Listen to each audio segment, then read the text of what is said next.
안녕하세요. 마마베어 선지입니다. 이번 시간에는 초등학교 입학을 앞둔 베이비 베어들을 위한 특별편을 준비했는데요. 오늘 이야기를 나눠볼 주제는 사회성입니다. 사회성이라고 하면은 보통 사교적이고 적극적인 것이라고만 생각하시는 분들이 많으시죠?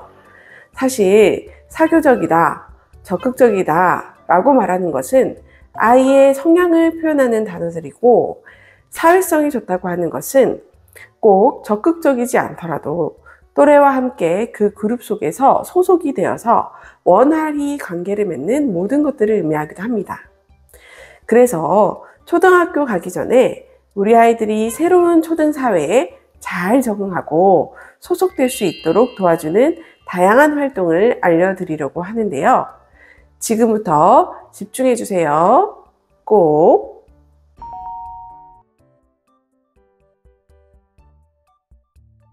우리 아이의 사회성을 위해 할 수 있는 활동 뭐가 있을까요? 마마베어가 준비한 사회성 발달을 위한 3가지 활동, 지금부터 하나씩 소개해 드릴게요. 집중해 주세요. 사회성이 좋아지려면 먼저 타인의 감정과 상황을 잘 파악하는 것이 중요합니다. 그래서 오늘부터 마마베어, 파파베어들은 우리 아이들에게 나의 기분, 감정을 이렇게 마구마구 표현해 주세요. 예를 들어서, 베베야, 엄마가 만들어준 밥을 잘 먹으니까 엄마가 너무 뿌듯해.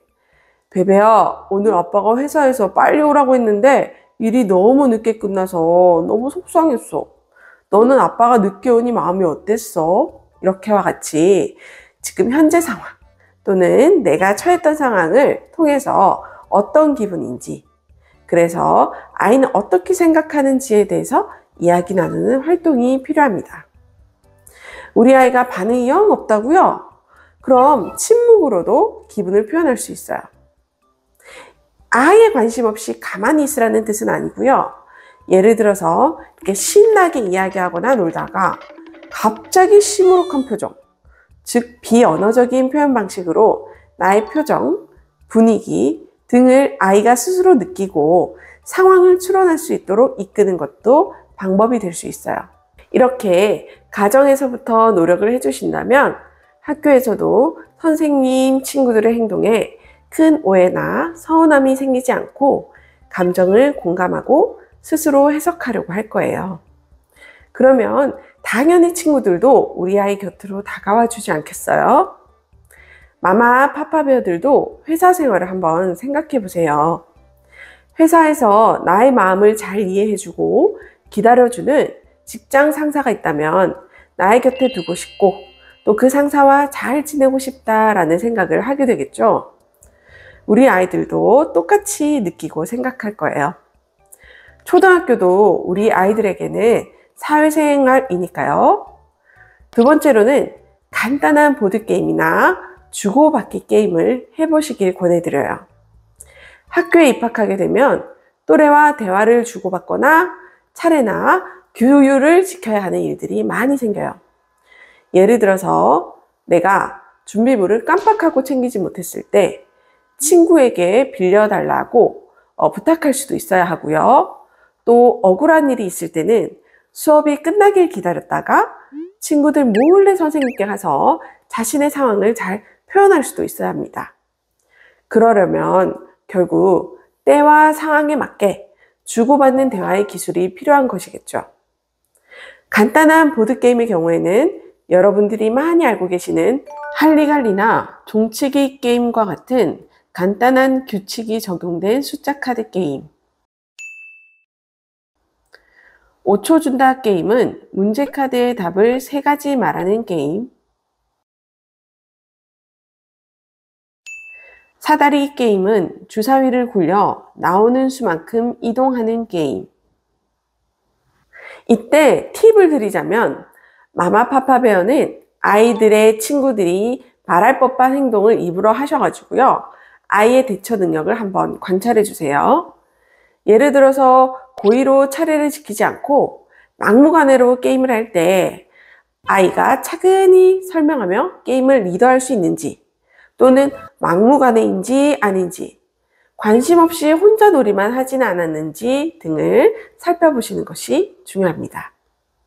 그리고 보드게임이 없다면 가정에서 공 또는 이런 베개들을 활용해가지고 던지고 받기 놀이를 해보는 거예요.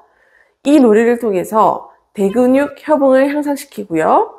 게임의 규칙을 잘 이해하고 따를 수 있는지 살펴봐야 합니다.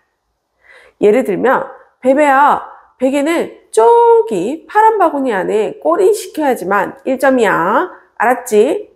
바구니 바깥으로 튀어나가거나 발 앞에 있는 선을 넘어가서 던지면 실패야. 이렇게 규칙을 설명해 주시고 규칙을 지키지 않거나 이해하지 못한다면 옆에서 다시 반복해서 들려주시고 기억할 수 있도록 이끌어 주셔야 합니다. 세 번째로는 실제로 또래들과 자주 만나서 놀이를 할 수 있는 기회를 많이 만들어 주시는 겁니다. 지금까지 마마베어, 파파베어들의 가이드라인 안에서 사회성을 향상시킬 수 있도록 이끌었다면 이제는 이렇게 실전을 쌓을 차례입니다. 또래와 단체 놀이를 하는 것이 익숙하지 않은 아이에게는 아이가 익숙한 자신의 집으로 직접 또래 친척이나 친구를 초대해서 자신의 집에서 장난감을 소개하고 공유하며 놀이할 수 있도록 돕는 것이 좋을 수 있습니다. 만약 자신의 공간에 누군가를 초대하는 것이 싫다 그렇게 이야기한다면 집 앞 놀이터나 운동장에서 자연스럽게 다른 아이들과 협동할 수 있도록 소속시켜 주시는 것이 필요할 수 있습니다. 예를 들어서 마마베어나 파파베어가 중재자가 되어서 다른 아이들과 우리 아이를 함께 놀 수 있도록 그리고 리더가 되어주시는 것도 하나의 방법이죠. 그러다가 살짝 아이들의 놀이에서 빠져나와서 이렇게 지켜봐 주세요. 우리 아이에게 이렇게 저렇게 해라 이렇게 일일이 코치하기보다는 관찰자 입장에서 아이의 활동을 살펴보고 혹시 또래와 관계를 유지하기 힘들다면 다시 살짝 투입이 되어서 중재를 해주는 것이죠.